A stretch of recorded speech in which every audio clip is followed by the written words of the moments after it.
প্রথমে প্রতিবাদ, তারপরে প্রতিরোধ ইনশাআল্লাহ।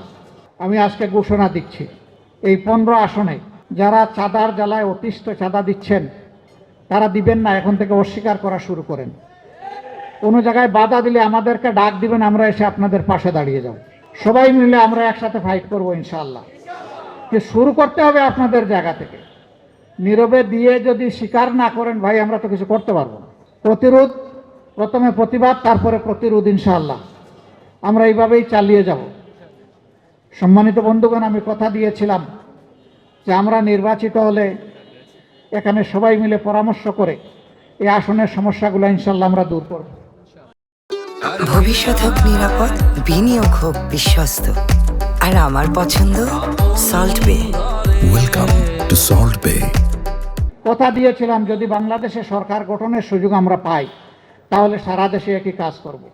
আমি কথা বলেছিলাম যে মাসে একদিন আপনাদের সরাসরি মুখোমুখি হব, আপনাদের কথা শুনবো, আপনাদের প্রশ্ন শুনবো, আপনাদের সমালোচনা শুনবো, আপনাদের পরামর্শ শুনবো। সব শুনে আমরা পরবর্তী কর্মপন্থা আমরা নির্ধারণ করব। ভুল করলে সরি বলবো, ভালো করলে আপনাদের কৃতজ্ঞতা আদায় করব। ওই ভালোটা আপনারা ভোট দিয়েছিলেন বলে আমরা করতে পারছি না, হইলে আমরা পারতাম না। এটা আপনাদের হক, আপনাদের কাছে কৃতজ্ঞ থাকা আমাদের দায়িত্ব।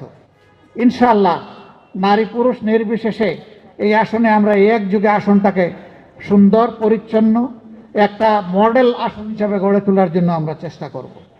আপনারা যেমন পাশে ছিলেন তেমন পাশে থাকবেন, আমাদের জন্য দোয়া করবেন।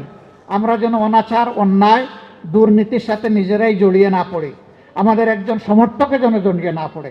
আল্লাহ যেন আমাদেরকে হেফাজত করেন, মানুষের আমানত যেন আমরা মানুষের ঘরে পৌঁছে দিতে পারি, সেই তৌফিক চেয়ে আজকের এই মাহফিলে আপনারা এসে হাজির হয়েছেন, আমাদের ডাকে সাড়া দিয়েছেন।